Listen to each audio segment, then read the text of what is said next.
네, 이번 시간에는 우리 사장 과세 표준하고 매출세액 계산해 보도록 할게요. 지금 이제 과세 표준인데,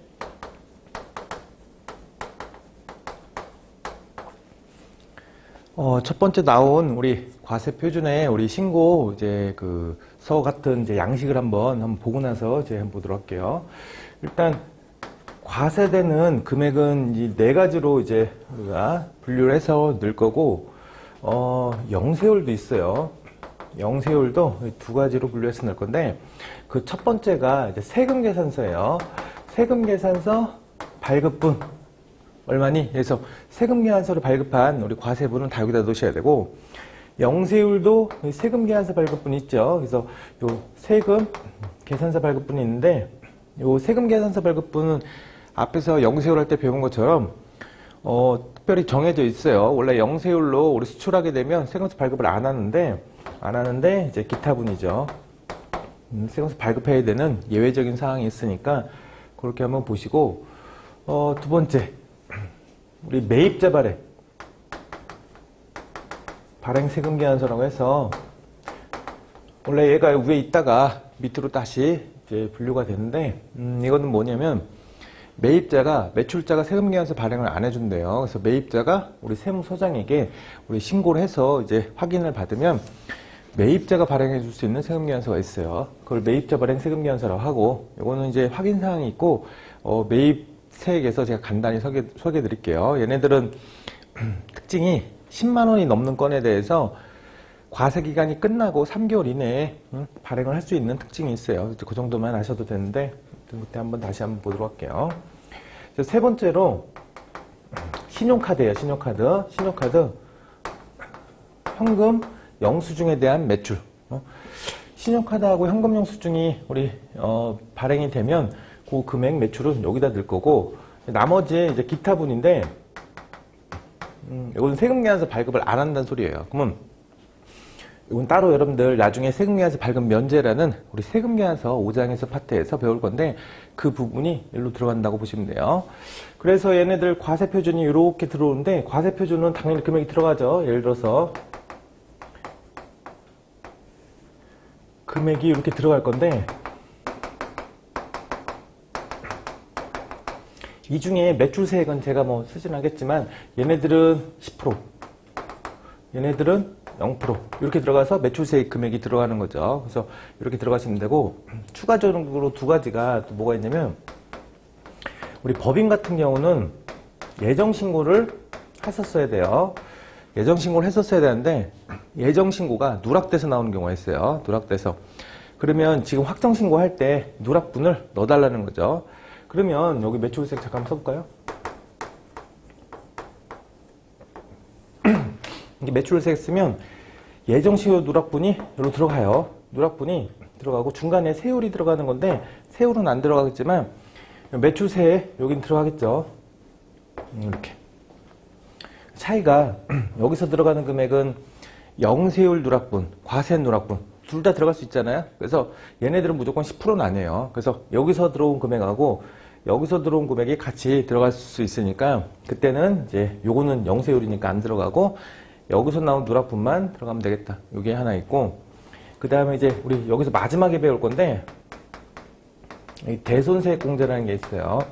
대손세액 공제는 내가 매출을 했을 때 부가세를 같이 받아서 내야 되는데, 매출을 하고 나서 부가세 신고를 해서 미리 내놨어요. 내가 미리 낸 상태에서 나중에 돈을 받아야 되는데, 걔가 돈을 못 주는 사유가 생겼대요. 그래서 못 주는 사유가 법에서 인정되는 사유가 나오면 이렇게 대손 세액공제인데, 세액공제는 여기서만, 매출 세액에서만 이게 차감을 보통 하기 때문에 요거는 여긴 들어가진 않아요. 없어요. 그래서 여기 금액만 쓸 거다. 이게 플러스 마이너스 다 되긴 하는데 보통 마이너스 되는 쪽으로 보통 나오니까 이렇게 확인하셔서 이것도 따로 뒤에서 설명할게요. 매출세액이 이렇게 들어온 거랑 이거 두 개 가감이 돼서 나중에 합쳐지면 이게 전체 매출세액이 나오는 거고, 이 매출세액을 가지고 이제 매입세액하고 이제 차감을 해서 여기서 매입세액 차감을 시켜서 이제 우리가 납부세액 구하는 거다. 그 다음에는 또 우리 공제해 주는 게 있는데, 그걸 공제를 받고 나서 이제 가산세 들어간 다음에 실제로 납부할 세액을 계산하는 거예요.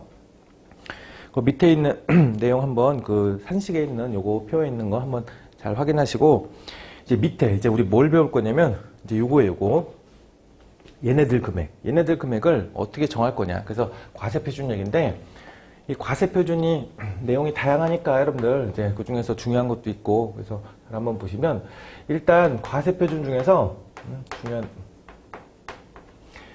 얘네 금액을 계산할 때 이걸 뭐라고 부를 거냐면 이제 공급가액이라고 불러요. 이 공급가액하고 여러분들 공급 대가가 좀 다른데, 이 공급가액은 당연히 부가세예요. 부가세가 여기 안 들어가 있어요. 이 금액에는. 근데 공급대가라는 거에서는 부가세를 포함해서 이제 포함한 가격을 이제 공급대가라고 해서, 얘네는 간이과세자 할 때는 공급대가로 사용을 할 거니까, 간이과세자 그때 사용할 거니까 그때 쓰시고, 일반과세자는 과표에는 부가세가 포함됐다. 틀린 말이에요. 부가세가 포함이 안 된 공급가액으로 사용하겠다라고 나와 있고, 두 번째 이제 얘네들이 공급가액이 별도로 구분되지 않았다라고 나면 공급가액이 포함됐다고 봐서, 공급가액이 포함된 상태에서 부가세가 포함된 상태에서 우리가 이제 과표를 계산하려면 부가세를 빼야 되잖아요. 그래서 그때는 어떻게 하면 되냐, 어떤 가격, 일정 가격인데 얘 1,100원이 있대요. 1,100원이 부가세가 포함된지 여부가 불분명하면 이 포함된 걸로 봐서 공급가액은 이렇게 계산하는 거죠. 110분의 100을 계산하면 이제 우리가 얼마 나와요? 1,000원이 나오죠. 110분의 10을 하면 부가세가 나오는 거고, 그래서 이런 식으로 110분의 100을 계산해서 공급가액을 구해라, 뭐 이런 얘기니까 그 밑에 한번 보시면 되고, 이제 407페이지에 보시면 이제 뭐가 있냐면 이런 게 있어요. 이제 중요한 건데, 지금 A 사업자가 B 사업자한테 물건을 공급하고, 우리 공급을 다 배웠죠. 공급을 다 배웠고, 재화 용역 공급 배웠고, 언제 공급하는지 다 배웠고, 그래서 다 배웠는데, 이제는 이제 과표로 들어가는 거. 얘가 이제 신고를 하잖아요. 이제 공급을 했으니까 매출 신고를 할 건데, 이렇게 신고할 때 요 금액, 과세표준 요 금액 공급가액은 어떻게 결정할 거냐. 그거는 일단 대가를 받으면, 앞에서는 이제 우리 대가 받은 금액을 이렇게 넣었어요. 그게 첫 번째 건데, 우리 공급한 대가를 돈으로 받으면, 금전으로 받으면 이게 시가라고 봐요. 시가라고 봐서 그 금액을 넣으시면 돼요. 넣으시면 되는데, 이게 금전이 아니다. 예를 들어서 이게 금전이 아니면 이제 물건이었다. 물건이었으면 물건 가격에 시가를 넣는 게 아니에요. 항상 이제 공급한 재화의 시가가 중요하다. 얘가. 그래서 얘가 일로 들어가야 돼요. 얘가. 그래서 뭐라고 표현하냐면, 공급한 재화 용역의 시가가 우리의 공급가액이 되는 거예요. 공급가액. 그래서 우리 재화 용역 시가를 따로 계산하셔서 이제 뭐 요걸 계산하는 게 아니고, 받은 거에 이제 금전이 아닐 때 받은 거의 시가가 아니고 공급한 재화 용역의 시가가 중요한 거기 때문에 그런 식으로 구분하셔야 된다. 그 다음에 이 공급한 거에서 이제 앞에서 뭘 배웠냐면 부당행위라는 게 있었는데, 한번 보세요. 이제 특수관계인에게, 이것도 한번 제가 따로 써볼게요. 이것도 한번 따로 써볼 테니까.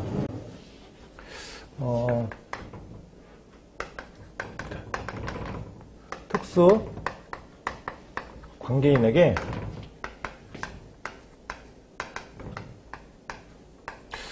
부당행위로 공급한다. 이거 지금 처음 배웠을 거예요.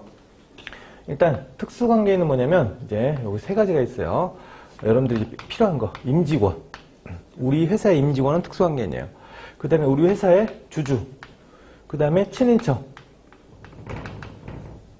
이거 말고도 이제 우리 회사에 30% 출자한 법인도 있고 뭐 여러 가지가 좀 더 있을 수 있는데, 보통 이 세 가지예요. 그래서 이런 특수관계인한테 이 부당행위라는 건데, 여러분들 부당행위라는 거는 거래를 했는데 내가 손해보는 거래한 거예요. 그래서 내가 손해본 거를 했을 때 요거를 세법에서 인정하지 않는다는 소리인데, 요거는 이제 우리 앞에서 배우는 간주공급하고 이제 유사한데, 이렇게 보세요. 거기 보시면 이제 재화도 있고 용역도 있죠. 이거 앞에서 한번 봤던 것 같은데, 얘네에 대해서 너 무상공급하면 어떡할 거니? 재화를 공짜로 줬대요.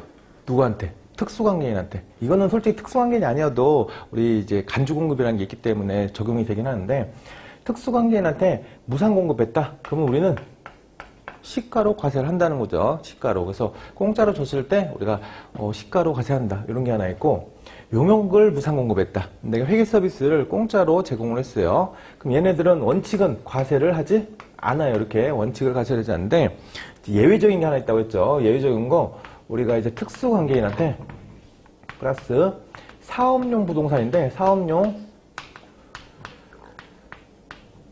부동산, 그러니까 부동산 임대를 해주는데 이제 무상으로 공급하면 요거는 시가로 보겠다.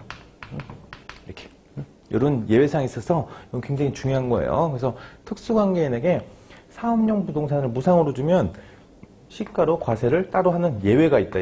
예외예요. 예외가 있으니까 하나씩. 원래는 과세 안 하는데 얘네만 과세한다. 이렇게 보시면 돼요. 또 하나 저가 공급. 이거는 이런 거예요. 재화를 1000만 원짜리인데 우리가 특수관계인한테 500에 줬대요. 그럼 500에 줬으면 부가세를 50만 낼 거냐, 1000에 10%인 100을 낼 거냐인데 여긴 100을 내래. 시가로 내라고 돼 있어요. 용역을 싸게 해줬어요. 그러면 얘네처럼 과세 안 할 거냐? 아니에요. 얘네는 싸게 주면 시가예요, 여러분들. 시가. 그 대신 누구한테? 얘네들한테. 그래서 여러분들 407페이지에 거기 세 번째 박스 중에 이제 세 번째 줄하고 네 번째 줄인데 그거 잘 한번 확인해 보시면 이런 내용이에요. 재화의 공급에 대해서 부당하게 낮은 대가를 받거나, 부당하게란 말 나온 거는 요걸 얘기하는 거예요. 부당행위. 그래서 낮은 대가를 받거나 대가를 받지 않는 경우에는 이제 시가로 보겠다. 용역도 마찬가지로 자기가 공급한 용역의 시가인데 원칙적으로 낮은 가격은 시가지만 얘는 원래 과세는 안 해요. 무상일 땐. 그렇지만 얘네들은 따로 과세를 하겠다. 이런 내용이니까 한번 보시고, 그러면 이제 요 시가를 어떻게 결정할 건가? 이걸 정해진 건데 이것도 여러분들 간단히만 일단 보시면 이렇게 돼 있어요. 시가를 결정하는 기준이 순위로 정해져 있어요. 1순위.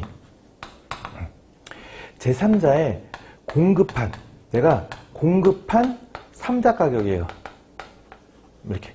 그러니까 제3자한테 내가 공급할 때 들어가는 가격이 시가고, 원래 2순위가 여러분들, 2순위는 이게 좀 다른 이제 법인세법에서도 이게 똑같이 나오는데, 걔네들은 요게 있고 갑자기 3순위가 2순위가 돼요, 걔네들은. 근데 얘네들은 2순위가 또 따로 있는데, 부가세에서만 있어요. 공급받은 3자 가격이라고 해서, 요게 부가세법에서 있는 이제 시가의 개념이니까 꼭 아셔야 돼요. 2순위 중요해요. 그 다음에 3순위는 만약에 이제 이게 없다. 그러면 이제 거기 보충적 가액이라고 해서 법인세법에서 소득세도 마찬가지긴 한데 법인세법에서 결정된 가액이라고 해서 법인세법은 이렇게 정해요. 일단 감정가액이라고 해서 시가가 없으면 감정가액을 먼저 쓸 거고, 감정가액이 없으면 상증세법상 상증세법 보충적 평가액인데 너 만약에 이제 재화에 대해서 용역도 마찬가지긴 한데 재화나 용역에 대해서 이렇게 순서대로 있는 가격을 먼저 사용해라. 이제 법인세법 같은 경우는 시가가 없으면 이제 감정가액으로 바로 가요. 근데 감정에는 이제 뭐가 안 되냐면 주식은 감정이 안 돼요. 주식은 안 되는데 어차피 얘는 주식은 상관없으니까. 그래서 법인세법에서는 필요한 거고, 감정가액과 상증세법상, 상증세에서는 여러분들 모든 자산에 대해서 평가를 해놨어요. 평가를. 그래서 왜냐면 아버지가 돌아가시면 재산을 평가해서 상속세를 이제 과세를 해야 되기 때문에 재산 평가가 굉장히 중요해요. 거기서는. 그래서 거기서 다 정해놓은 거니까 이렇게 보시고, 거기 407페이지 밑에 이제 꽃표시 2번에 나온 게 이 내용이니까. 그 다음에 꽃표시 3번에 나온 게 요걸 얘기하는 거, 요걸 얘기하는 거니까 잘 한번 확인해서 정리하시면 되겠다. 그 다음 페이지 나오는 거, 그 페이지에 이제 그 5번째 나오는 외화 수령이 있는데, 여러분 이것도 중요하니까 한번 확인해 보세요. 대가를 외화 수령시 한번 볼까요? 만약에 우리가 수출을 했어요. 그럼 수출을 했는데, 그럼 수출한 금액에 대해서는 외국에서 원화로 주지는 않아요. 보통 외화로 금액을 지급을 할 건데, 외화로 지급하면 이제 우리는 부가세 신고할 때 이제 과표에 넣죠. 과표에는 이제 들어가니까 매출 세액은 없더라도 그때 넣을 때 금액을 원화로 넣으셔야죠. 원화로 넣을 때 어떻게 넣을 거냐인데, 일단 이제 먼저 공급 시기가 있어요, 여러분들. 공급 시기. 중요한 게 공급인데, 보통 이제 수출을 하게 되면 공급 시기가 선적일이 돼요. 선적일이 된다. 선적일. 근데 공급을 하게 되면 대가를 받아야 되는데, 이제 얼마짜리냐면, 여기 한번 가정해 볼게요. 10만 달러짜리 물건을 팔았어요. 그럼 당연히 공급하면 이제 외화를 받겠죠. 외화를 받을 텐데, 지금 공급 시기가 이제 예를 들어서 6월 10일이라고 할 때, 6월 10일에 10만 달러를 다 받았다. 그러면 얘를 이제 부가세 신고하는 6월 30일 아니면 이제 7월 25일 신고할 때 환산을 어느 날짜로 환산할 거냐? 언제로?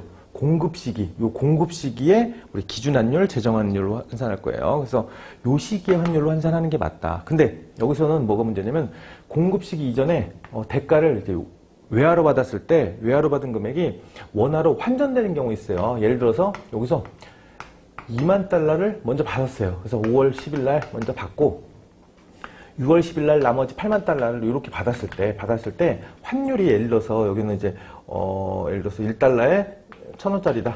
1,000원짜리 달러당 환율이고 여기는 1,100원 달러당 환율이었을 때 그럼 어떻게 할 거냐인데 환율이 다른 것도 나올 수 있겠죠. 그러면 10만 달러 대신 이제 우리 2만 달러를 10만 달러를 이때 안 받고 이때 미리 받았을 때 이때 이거를 환산을 바로 하는 건 아니고 얘가 원화로 바꿨을 때예요. 외화로 갖고 있으면 갖고 와서 이날로 10만 달러 다 환산하셔야 되는데 이때 원화 환가시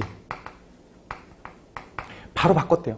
바로 2달러로 그 1,000원의 환율로 바꿨다고 하는 거죠. 그래서 그럼 곱하면 2천만 원인데 원화가 2천만 원 갖고 왔죠? 그럼 이걸로 그냥 갖고 오라는 거예요. 이렇게. 그래서 요 시점까지 이걸로 갖고 온 다음에 나머지 요때는 8만 달러가 남아있죠?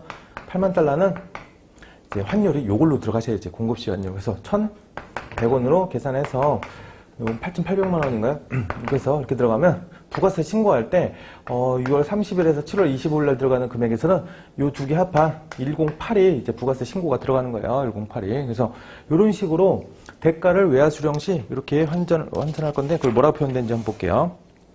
407페이지 보시면 공급 시기가 도래 전에 원화로 환가했으면 환가한 가액을 그냥 갖고 와라. 일단 그 다음에 공급 시기 이후에 외국 통화 기타 외국한 상태로 보유하거나 지급받는 경우 공급 시기에 그냥 보유하고 있어. 이거 만약 환가 안 하고 갖고 있으면 아니면 그냥 그때 받았으면 이때는 공급 시기에 우리 기준 환율, 재정 환율로 환산을 시켜라. 환산이란 건 원화로 바꿔야 되니까. 그래서 그렇게 바꾸는 환율 들어보셨죠? 그래서 이 환율로 계산하라는 거죠. 환가를 하면 갖고 오는 거예요. 그래서 요거랑 같이 이렇게 한번 보시면 어렵지 않을 거예요. 그 다음 페이지 사례는 제가 요걸 넣어놨으니까 보시고 408페이지 보시면 이제 거래 형태별 과세 표준이라고 해서 외상 팔배 그 판매하고 할부 판매인데 외상으로 했다고 해서 그 금액을 뭐 다른 금액으로 하진 않죠. 어차피 내가 1,000만 원 받기로 했으면 1,000만 원이 공급가액이 되는 거예요. 과표가. 그 다음에 할부 판매가 단기 할부라고 생각하셔야 돼요. 이거는 단기 할부는 명목가액이에요. 예를 들어서 처음 인도한 날로부터 할부금이 1년 내내 도래하면 전체 금액 합한 금액을 인도일 날 한 번에 인식하셔야 됩니다. 그래서 한 번에 인식하셔야 돼요. 그래서 그 뭐라고 되냐면 재화에 공급한 재화에 총 가액이라고 써 있는 거는 그렇게 한 번에 인식하라는 거고 어제 이제 그 전에 배운 우리가 뭘 배웠냐면 앞장을 쓸게요. 장기할 판매 그 다음에 굉장히 중요한 거예요. 중간 지급 조건 판매 완성도 기준 지급 조건 판매 우리 공급 단위를 구획할 수 없는 용역 재화의 계속적 공급 이런 네 개는 뭐라고 했어요? 대가의 각 부분을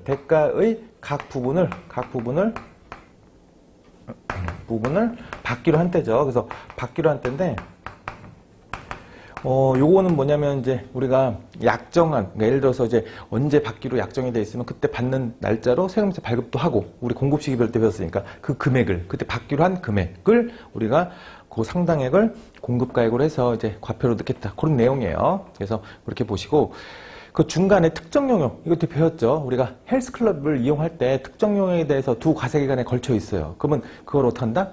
이제 안분을 한다고 했죠. 그래서 이번 기간으로 안분을 해서 거기에 월할 계산을 한다고 돼 있으니까 월할 계산하는 안분 초월을 산입한다. 이렇게 써 나온 거 보시면 되고 밑에 참고는 여러분들 뭐 시험에 잘 안 나오는데 그래도 가끔 이렇게 말로 나왔을 때 보시면 뭐 이렇게 나오는데 위탁 가공 무역에 의한 수출 그거는 이제 위탁 가공이란 건 외국에서 가공을 한 다음에 그 가공된 그 물건이 나가면 그걸 수출로 받죠. 그때 완성된 제품 인도가액을 이제 우리 그거 한대요. 나중에 가공해서 완성된 가액을 우리가 과표로 해서 넣겠다. 수출로 할 때. 두 번째, 기부 체납은 국가에 우리 보내는 거예요. 국가에 돈 주고 보내는 건데 뭐 일정 기간 뭐 어떤 사용 요건을 갖고 이제 보내는 이제 기부하는 거라고 보시면 되는데 그때 기부 체납된 금액 자체를 이제 우리가 근거가 되는 법률에 따라서 기부 체납하는 거니까 기부 체납된 가액이라고 해서 이제 그 가액을 쓰면 되는 거고 나머지 수면의 이제 매립 용역인데, 그 총 이제 공유 수면 매립한 그 총 사업비를 다 이제 과표로 넣는 건데, 얘네들은 뭐 기타 고래인데 중요하진 않아요. 중요하지 않고, 뭐 중요한 거 일단 위주로 해서 먼저 보시면 되겠다. 이제 오른쪽 페이지 보시면 아주 중요한 게 나와 있어요. 뭐 시험에 아주 많이 나오는 건데, 이제 과세 표준에 뭐가 남았냐면 포함할 거랑 이제 어떻게 차감할 것, 포함하지 않을 것. 그 다음에 그 다음 페이지 보시면 이제 공제하지 않을 게 있어요. 세 가지를 이제 이걸 배워야 되는데, 요게 여러분들 굉장히 중요한 부분이라 일단 요거 지우고 여기다 이제 할 테니까, 이거는 이제 시험에도 많이 나오고 이제 나중에도 굉장히 중요한 부분이니까 이제 요거는 같이 정리를 하셔야 돼요. 이제 첫 번째, 요거는 첫 번째, 과세 표준에 꼭 얘네는 포함시키래요. 포함시킬 게 네 가지가 있어요. 네 가지가. 그래서 그거 외우셔야 되고, 이해도 해드릴게요. 그래서 그 다음에 과세 표준에 포함을 얘네는 포함을 시키라는 거예요. 근데 얘는 포함하지 말래요. 이건 빼래. 그래서 이건 혹시 포함되어 있으면 빼라. 포함이 안 돼 있으면 괜찮은 건데 포함되어 있으면 차감을 시키라는 거예요. 세 번째 게 약간 애매한데, 얘네는 뭐라고 하냐면 과표에서 공제하지 않을 것. 얘는 뭐라고 되냐면 빼지 말래요. 세 가지가 있는데, 여러분들 요 세 가지를 구분을 해서 특히 얘 둘은 좀 구분하셔야 돼요. 포함하지 않는 거랑 아니면 첫 번째 그것은 포함하는 거랑 빼지 말라는 거. 빼지 말라는 거니까 어떤 분들은 아 그럼 포함시켜야 되겠구나 그렇게 생각할 텐데, 그게 아니에요. 빼지 말라는 거지. 그냥 냅두라는 거예요. 그냥 뭐 신경 쓰지 말라 이렇게 보셔야 돼. 먼저 포함하라는 거 보시면 첫 번째, 할부 판매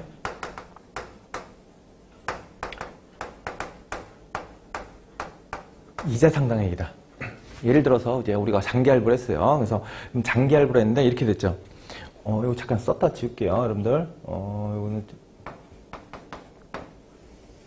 장기 할부하면 공급이 일어났다가 여러분들 공급이 일어나면 이렇게 대가를 받기로 했어요. 1년에 1억씩, 1억이라고 할게요. 1억씩 받기로 했어요. 1년에 1억씩. 그러면 마지막 들어온 달이 3년 후니까 이제 요거를 1억씩 들어오면 장기 할부라 우리 이제 부가세는 이렇게 계산할 거예요. 이렇게. 근데 여러분들 요거를 공급한 시점에서 요거를 보통 이제 회계에서는 뭘 계산할 거냐? 현재 가치로 계산해요. 현재 가치. 뭐 현재 가치는 여러분들 모르실 수도 있겠지만 현재 가치로 계산하면 요 300을 지금 당장 받는다. 당장 받으면 300이 이렇게 받을 거를 미리 받으면 돈이 좀 줄겠죠. 그래서 그걸 보통 현재 가치로 계산하면 예를 들어서 270일 될 수가 있어요. 270이 실제 매출액이고 그 중에 나머지 30도 여러분들 이제 이걸 나중에 회계 처리로 다 수익 인식을 할 건데 이걸 뭐라고 하냐면 이건 이자라고 불러요. 이자. 근데 보통 지금 네가 돈을 주면 나는 이자를 안 받겠다. 270을 받겠다는 거고, 만약에 나중에 이렇게 돈을 받겠다라고 하면 300이 들어가면 요 이자도 포함이 되는 거예요. 근데 부가세는 현재 가치 개념을 안 써요. 안 쓰니까 항상 100, 300을 받게 되는 거죠. 그러니까 할부 판매할 때 이자는 어떻게 한다? 과표에 항상 들어가 있다는 소리예요. 그래서 할부 판매 이자 상당액은 과표에 들어갔다. 이렇게 보셔야 돼요. 요거 개념을 좀 이해하셔야지만 이해가 가는 거니까. 이제 두 번째, 대가의 일부로 받는. 대가 일부라는 거는 내가 무슨 용역을 무슨 재화를 판매했을 때 중간에 운송비를 같이 받았대요. 포장비를 같이 받았대요. 그래서 예를 들어서 대가의 일부로 받는 운송료, 운송비, 거기 안에 보험료가 있대요. 보험료 등 이런 게 있으면 어떻게 할 거냐. 그래서 거기 하역비, 포장비도 있겠지만 얘네는 부수제와 영역인 거예요. 그래서 다 어떻게 과표에 같이 포함시키래요.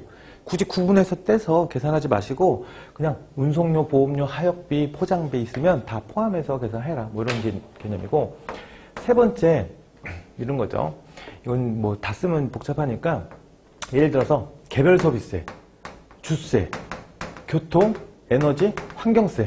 앞에서 배운 거 있죠? 이건 뭐냐면 세금이 개별 소비세, 특정 우리 사치성 물건에 붙는 개별 소비세가 있어요. 그 다음에 술에 붙는 주세, 그 다음에 교통, 에너지, 환경세라는 이제 세금이 붙는 재화에 대해서는 부가세 계산할 때는 다 붙인 후에 금액으로 쓰라는 거죠. 그래서 얘네들을 붙으면 넣으시고, 얘네가 붙으면 거기에 따른 교육세, 농특세가 따라와요.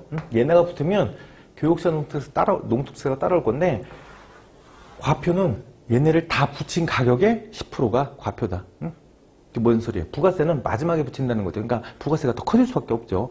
개별 소비세, 예를 들어서 1,000만 원짜리 모피를 사는데 개별 소비세가 30%예요. 그럼 1,300에 나가는 거예요. 그럼 부가세는 1,000만 원에 10%인 100만 원이 붙는 게 아니고 1,300에 130이 붙어요. 부가세가. 그런 개념이다 보시면 돼요. 근데 이제 교육세나 농특세 또 붙겠죠. 그래서 이런 게 있고, 네 번째인데, 이거는 지울게요.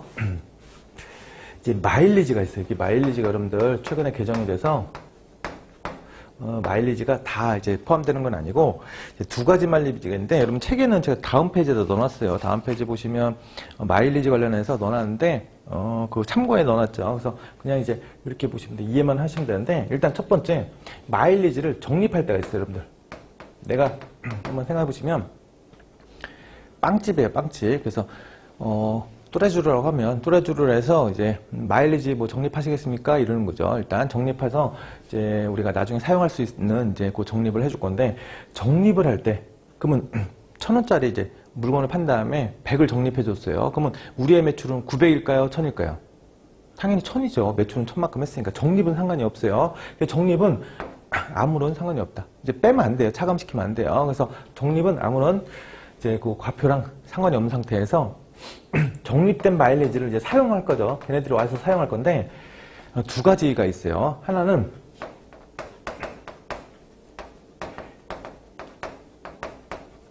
자기 적립 마일리지, 그 다음에 제 3자 적립 마일리지. 이건 뭐냐면 빵집에서 마일리지를 주고 그 마일리지는 그 빵집에서만 쓸 수 있대요. 그럼 막 빵집에서 마일리지를 준 다음에 나중에 걔네가 와서 빵을 사 먹으면 그 마일리지로 빼주죠. 그래서 사용한 금액만큼 금액에서 빼줄 건데, 그 빼주는 금액을 어떻게 할 거냐? 그러니까 자기 적립 마일리지는 이건 우린 빵집에서 쓸 수 있으니까 이건 할인해 준 거랑 마찬가지다 라고 해서 얘네는 제외예요, 여러분들.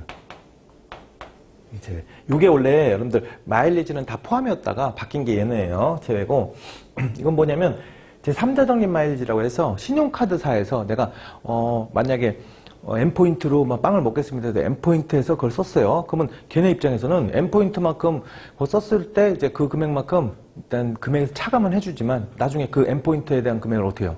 카드사에서 보존을 받잖아요. 그래서 그 회사에서, 카드 회사에서 보존받는 금액이에요. 그러면 이거는 그 매출액에서 빼면 안 되죠. 그래서 요 제3자 적립 마일리지는 여기서는 포함이다. 간단하게만 이렇게 아셔도 충분한데, 한번 잘 생각해 보세요. 마일리지를 적립해 줄 때는 적립하는 금액은 고려하지 않는다. 고려하지 않고 그걸 와서 사용했어요. 근데 이게 사용이 우리 회사에서만 쓸 수 있는 거다. 그건 빼주겠대, 할인으로. 근데 제3자, 우리 그 카드사에서 보존받는 금액을 빼주면 안 되죠. 그건 당연히 포함해서 들어가는 거다. 요게 새로 이제 제외로 들어갔으니까 이렇게 확인하시면 될 것 같아요. 그 다음 페이지에 있는 그 내용 한번 확인해 보시고, 이제 두 번째, 과세표준에 이제 포함하지 않는 거. 얘네는 과세표준에 들어가 있으면 빼래요. 빼라는 건데, 대표적인 게 첫 번째, 매출, 애누리, 매출, 환입, 매출, 할인이라고 해서 매출, 애누리, 환입, 할인이에요. 이건 뭐냐면 매출, 애누리는 내가 매출 1,000만 원치 했어요. 근데 물건에 약간의 하자가 있어. 하자가 있어서 걔네한테 한 300을 빼준 거예요. 그냥 700에 사라. 매출, 애누리는 이제 할인해, 깎아준 거예요. 금액을. 하자 때문에 깎아줬다고 보시면 되고, 매출 환입은 물건을 팔았는데 반품 들어온 거예요. 반품 들어온 거. 근데 매출 할인은 우리가 니네들이 이제 1,000만 원을 갚아야 되는데, 이제 사갔으니까, 외상으로 사갔으니까 돈을 지급해야 되는데, 한 달 이내 주면 내가 2% 깎아줄게. 그러니까 원래는 이제 좀 더 늦게 줄 거야. 늦게 줄 건데 네가 빨리 결제하면 할인해줄게. 그런 거예요, 지금. 그럼 얘네들은 매출액에서 어떻게 할 거냐? 차감 항목이에요, 여러분들. 회계에서도. 그러니까 실제로 요 금액이 발생했을 때는 매출액에서 빼주는 구조로 갈 건데, 과표에서도 어떻게 하겠다? 포함시키지 않겠다. 빼겠다. 응? 그래서 같이 이제 이게 모든 우리 회계랑 세법에서 다 차감이 되니까 보시면 될 것 같고, 그 다음에 두 번째, 연체이자라는 게 있어요, 여러분들. 이것도 한번 볼까요? A라는 사업자가 B한테 공급을 해요. 여러분들 우리가 과표는 어떻게 하겠어요? 이 공급에 대한 대가가 과표라고 했죠. 항상 얘가 공급한 거 봐야 되고, 만약에 얘랑 둘이 이제 기계를 교환했대요. 기계가 가고 기계가 왔어요. 그럼 얘의 과표는 뭐예요? 공급한 재화의 시가니까 이 기계, 준 기계의 시가 써야 되고, 얘는 자기가 준 기계의 시가가 과표가 되는 거예요. 그래서 양쪽 다 과세니까 그런 식으로 이제 들어가겠는데, 이건 뭐냐면 공급한 대가를 이제 지급할 때 이 대가는 당연히 과표로 들어가요. 근데 이 대가를 이번 달까지로 주기로 했었는데 이번 달에 못 주고 한 6개월에 준 거야. 그럼 얘가 그때 주면서 대가 주면서 미안하다고 해서 이제 뭐까지 줄 수 있냐면 그거에 대한 이자를 얹어 줄 수가 있어요. 그래서 당연히 이자를 줘야죠. 늦게 줬으니까. 그래서 이 대가의 부분에 대한 이 대가는 당연히 과표에 들어가는데 이 대가에 대한 이자 성격, 이게 연체 이자예요. 근데 얘는 이 공급하고 상관이 없어요. 실제 우리가 과세할 때는 이제 부가세 과세되는 과표는 공급에 대한 대가만, 공급 성질이 있는 대가에 대해서만 과표를 이제 우리가 구성할 거고, 이렇게 연체이자에 대한 부분은 공급에 대한 대가가 아니니까 과세를 안 하겠다, 이런 개념이죠. 그래서 그게 두 번째 나온 거고, 쉽게 보면 4번부터 보세요. 여기는 4번에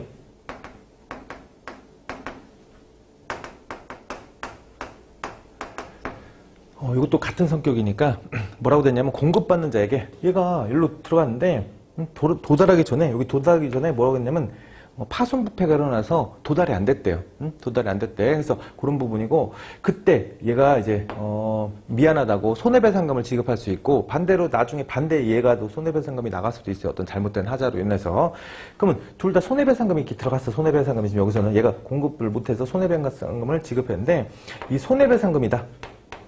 이 손해배상금을 얘 입장에서 돈을 받았으니까 이걸 과표로 넣을 거냐? 아니죠. 이거는 공급하고 상관없는 지급이기 때문에 얘도 과표가 안 돼요. 그래서 거기 멸실된 이제 재산가액 및 손해배상금, 이 멸실된 가액, 이 공급에 대한 지금 대가가 멸실됐잖아요. 그러면 그것도 얘에 대한 과표는 아니다.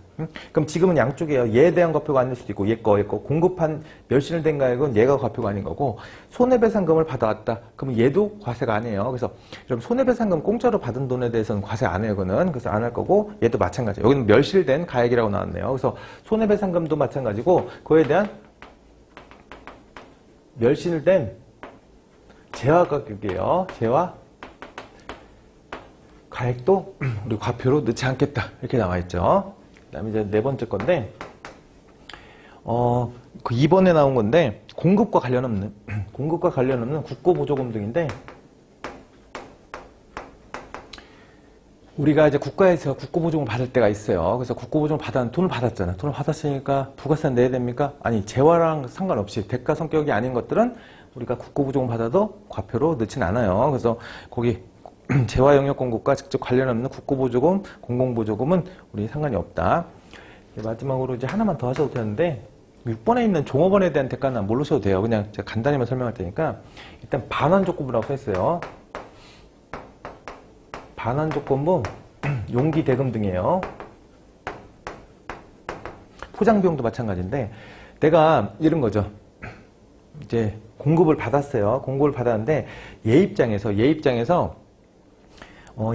돈을 지급할 때 이제 뭘 지급하냐? 이 공급받을 때 같이 용기가 같이 왔어요. 그래서 용기를 나중에 반환하면 내가 좀 더 주겠다고 해서 대가가, 원래는 대가는 1,000원짜리인데 같이 얼마 받냐면 1,100원을 받은 거야. 100원을 더 받은 거예요. 원래는 이 가격인데 1,100원을 지급했어요. 그러면 요거를 우리가 과표를 1,100원으로 볼 거냐인데 아니죠.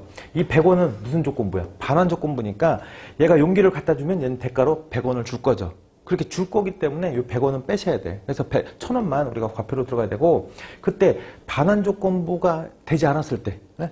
그러면 반환이 안 됐을 때, 그러면 얘네들은 1,100원에 100원 어떻게 해요? 자기네들이 갖겠죠. 그건 뭐예요? 용기 대금 포장 비용이 대가가 되는 거죠. 그때 과세시키겠다는 거죠.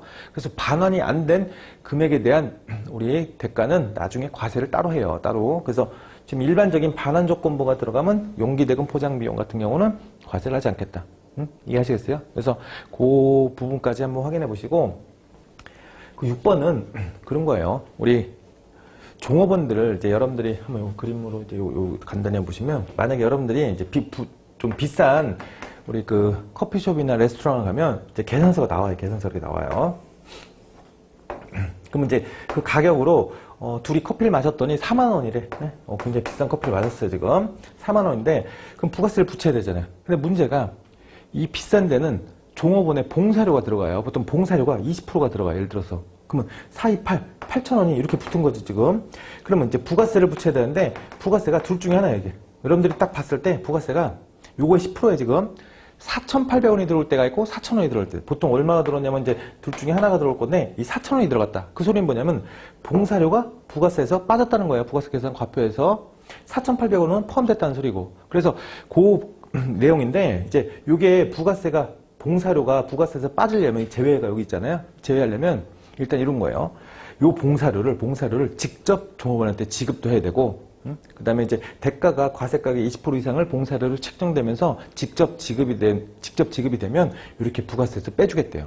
이거는 종업원들이 갖고 가는 인건비니까, 예를 들어서. 근데 실제로 이제 우리나라에서 이렇게 봉사료로 지급된 금액이 전액이 종업원에 들어간 경우가 쉽지는 않죠. 그러면 이제 아니 매출액의 20%를 종업원한테 줄 수는 없으니까. 그래서 그런 경우는 드물기 때문에 보통 4,800원이 들어가는 게 맞아요. 맞는데 여기 4,000원 들어갔다는 거는 이렇게 빠졌다는 소리죠. 그 내용이 여러분들 그 밑에 있을 거니까 밑에 4번에 꼭 표시해 있는데 사업자가 그 봉사료를 자기 수입 금액에 계산하는 경우에는 과표에 넣겠다. 자기 수입이면 과표에 넣는 거고 종업원에게 지급됐으면 과표에서 빼는 둘 중에 이제 하나로 들어가는 케이스니까 그렇게 한번 확인해 보시면 되겠다. 자, 그 다음 페이지 보시면 이제 중요한 과표에서 이제 공제하지 않는 건데 공제하지 않는 게 세 가지인데 첫 번째 이 대손금이라는 게 있어요. 대손금. 이 대손금은 뒤에서 대손세액공제 다른 이제 과표로 계산하는 게 아니고 앞에서 표에서 배운 것처럼 우리 대손세액공제를 세액에서 바로 빼주는데요. 그래서 대손세액공제를 해주기 때문에 과표에서는 신경 쓰지 마라. 과표에서 빼지 말라는 거예요. 그래서 이렇게 보시고 2번, 3번은 같은 거예요. 일단 여러분 판매보증금, 장려금하고 하자보증금인데 이 개념을 잘 이해하셔야 돼요. 그래서 이건 잠깐 지우고 이게 좀 경우가 좀 다른 것도 나올 수 있으니까 A라는 사업자가 이제 B한테 뭘 할 거냐면 이제 공급을 할 거예요. 여러분 항상 그 머릿속에 항상 이런 공급 구조를 생각해 보시면 우리는 과표는 A가 이제 과표는 요 대가가 과표죠. 이렇게 대가가 이렇게 받았대요. 그래서 받았고 공급에 대한 대가가 얼마큼이니까 이제 100을 이제 부가세로 같이 받았겠죠. 근데 이제 여기서 어떤 일이 발생했냐면 얘가 주거래처야. 주거래처라 물건을 사가서 돈을 주니까 얘가 1년에 한 번씩 고맙다고 해서 이제 뭘 지급할 거냐? 둘 중에 하나가 금전으로 판매 장려금 지급을 해요. 판매 장려금 지급을 해요. 먼저 하나 더 있어요. 판매 장려금을 지급했다. 얼마 지급할 거냐? 이제 300원을 지급했어. 이렇게 300원.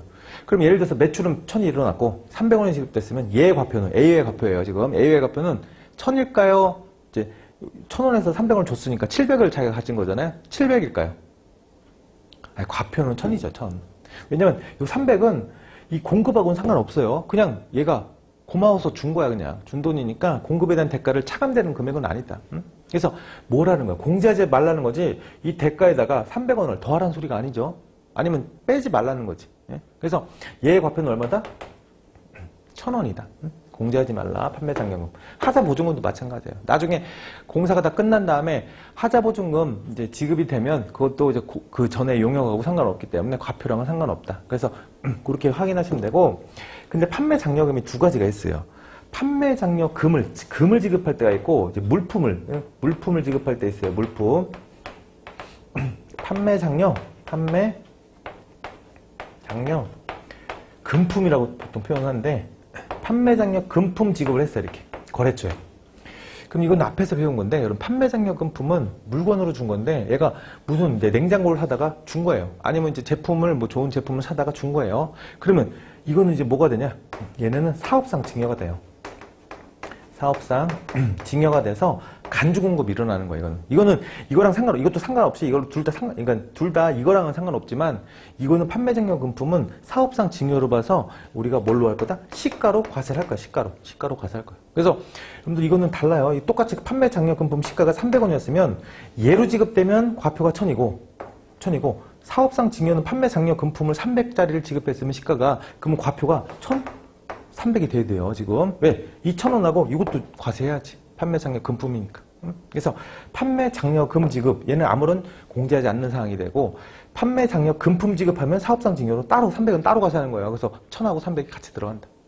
그래서 지금 그 410페이지 과표에서 공제하지 않는 거, 그 세 가지도 중요하니까 지금 얘네들 과표에 넣는 거, 과표에서 차감시키는 거, 그 다음에 공제하지 않는 거, 굉장히 다 중요해요. 중요하니까 이걸 확인해서 보시고 오른쪽에 재화의 수입, 이건 했죠, 여러분들. 재화의 수입 간단히만 정리할게요.